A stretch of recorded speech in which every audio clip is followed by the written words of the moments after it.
Hey folks, so I'm really excited about this news interview. I have the very first person to put Wi-Fi in a coffee shop. So stay tuned. I suppose my first question is in the nature of blazing a trail and being the first person to ever do something that no one else has done before. What was your relationship with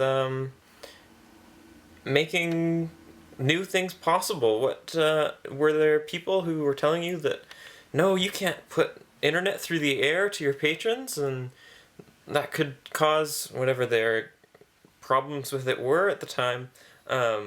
Obviously, now it's such a given thing. You go to any coffee shop, and it's novel if they don't have Wi-Fi. So, yeah, what's the process between choosing that you're going to become the first person to try this new system out? Now, that's a great question, Josh, and there's a lot of history that comes along with being the first person to do something, and historians everywhere have all over the place just wanted to know, like, how I heard about Wi-Fi, and to that I say, well, it was the 90s, and everything was turning around, and you could see that something big was coming. So I wanted to be able to help people access the things that gave them meaning in life, and I wanted them to be able to join the online discussion about whatever it was, and I wanted them to be able to do that from the comfort of my business. And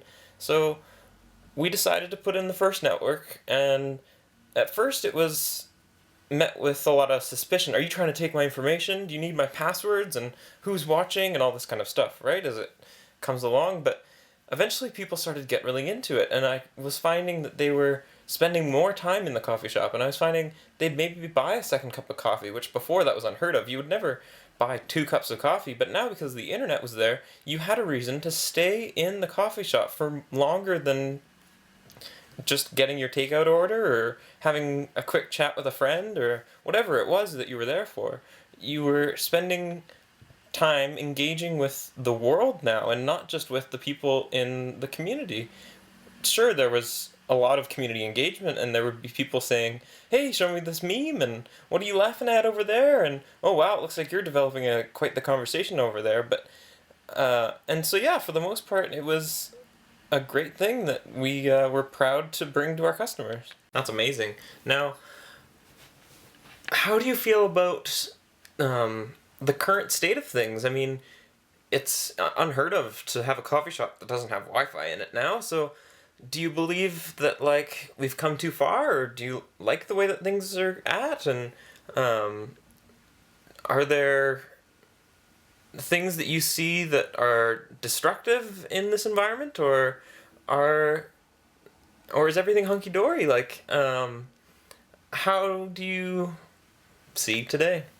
Another great question. Now, I can't say about how larger corporations are doing it. I think they are fulfilling a need, and they are competing with their competition, which is what businesses are all about. You gotta, if someone's offering a thing, you gotta offer something in return that's comparable or better, or yeah.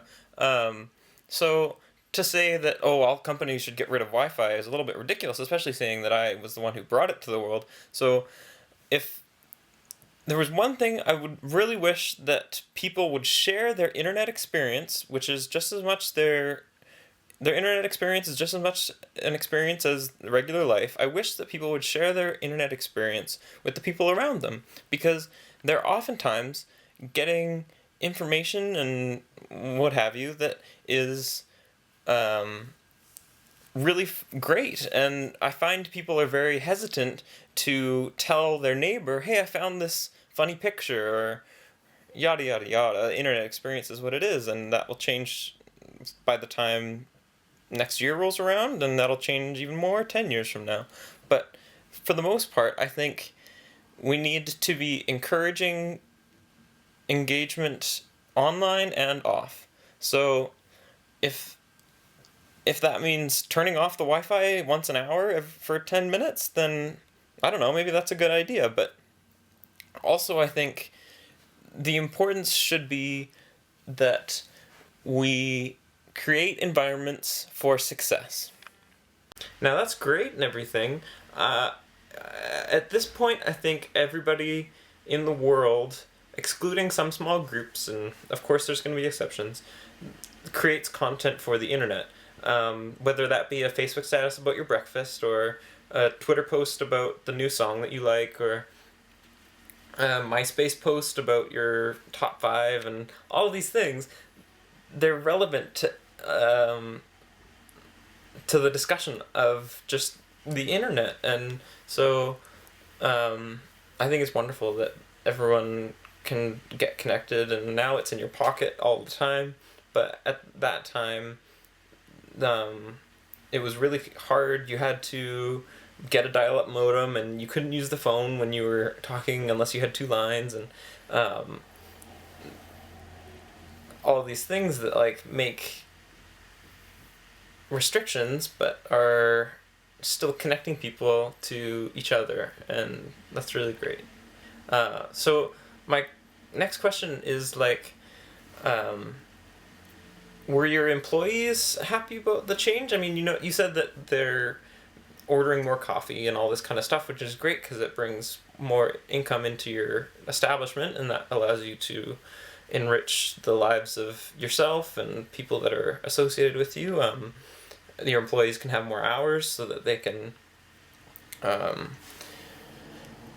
pay rent on time and all these great things. So yeah, how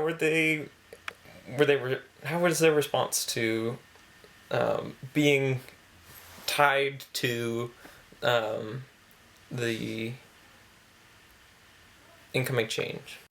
The employees were it was scattered. Like, obviously, as you said, they were happy that they could get more hours, but some of them had been calling for the Wi-Fi we put in place for a month or 2, right? Like, they had seen that the internet was becoming something that wasn't going to go away and wasn't going to be stopped, and was being used universally, which I think was huge.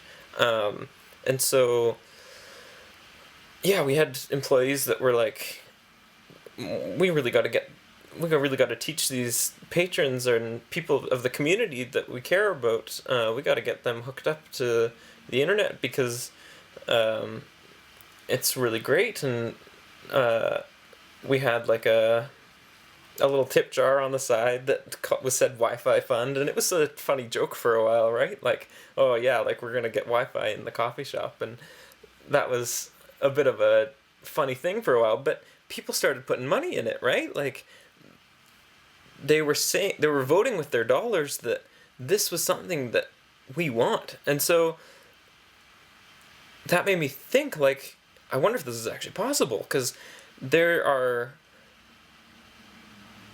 coins in the tip jar, and sometimes even paper. And so we started talking to my not my general manager, but my assistant manager, and I was talking to them, and they were saying, I don't know, like, this is a big risk, nobody's done it before, and there's a bunch of reasons why we shouldn't do it, and will people even talk to each other in the coffee shop anymore if we put in Wi-Fi? Like, what's gonna happen? And I would listen, right? Like, I heeded his advice, and I would go, yeah, I mean, that is a problem.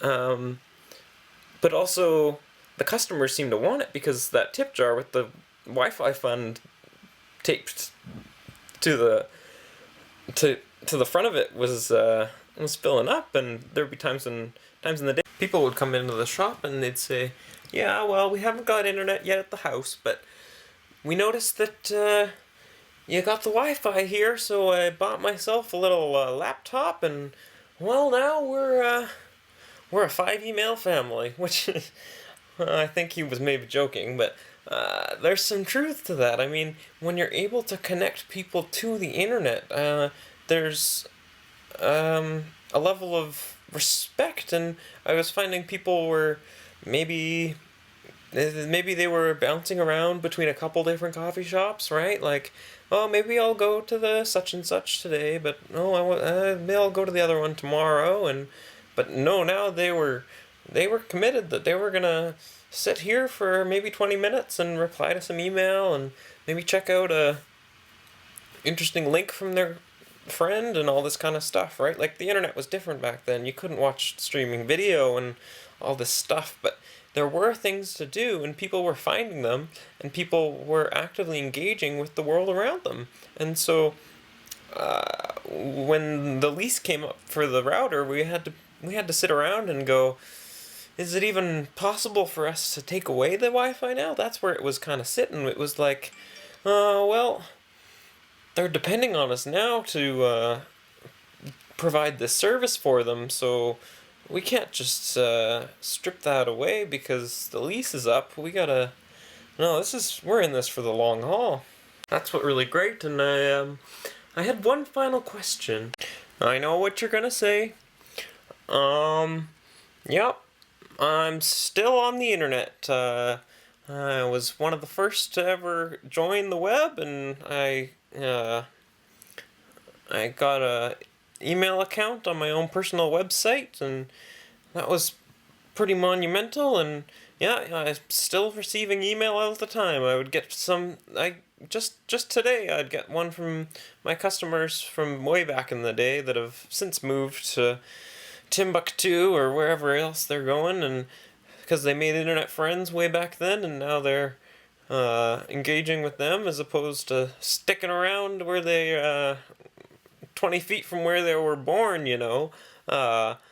So, yep, I still got an email account, and I'll routinely get emails saying, oh, I remember back in the day when you were the first coffee shop with Wi-Fi, and so we would shuffle in, and sometimes it was standing room only in there, because, you know, there was so many people just out the door trying to get some Wi-Fi and trying to collect their emails and this and that and the other thing, and the download speeds were so low that you could hardly even get anything on time. But you know, it was a good time back then. It was like the golden age of the coffee shop era. And so yeah, we get a lot of incoming stuff, and believe you me, sometimes there's the rotten bad apple that wants to spread some of their voice and have that be heard, and they'll say things like, oh, I can't believe you brought this to the world. I'm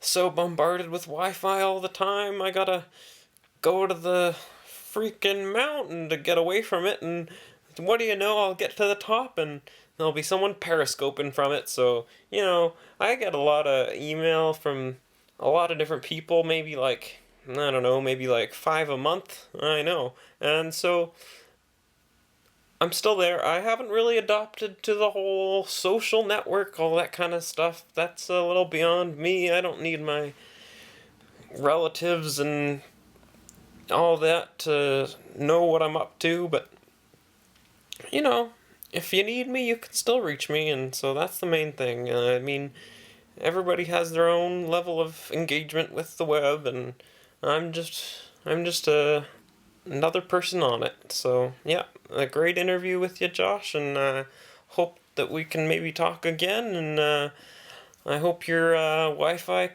doesn't cut out anytime soon while you're uploading this to the YouTube. Great having you around, and we'll see you soon. Bye bye now.